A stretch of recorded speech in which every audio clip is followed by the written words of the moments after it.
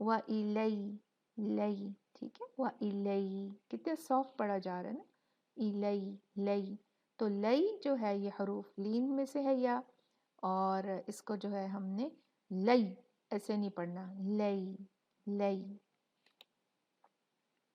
پھر لفظ الجلالہ، اللہ سبحانہ و تعالیٰ کا جو نام ہے اس میں جو لام ہے اس کو ہم مفخم پڑھیں گے، بھاری پر کب پڑھیں گے؟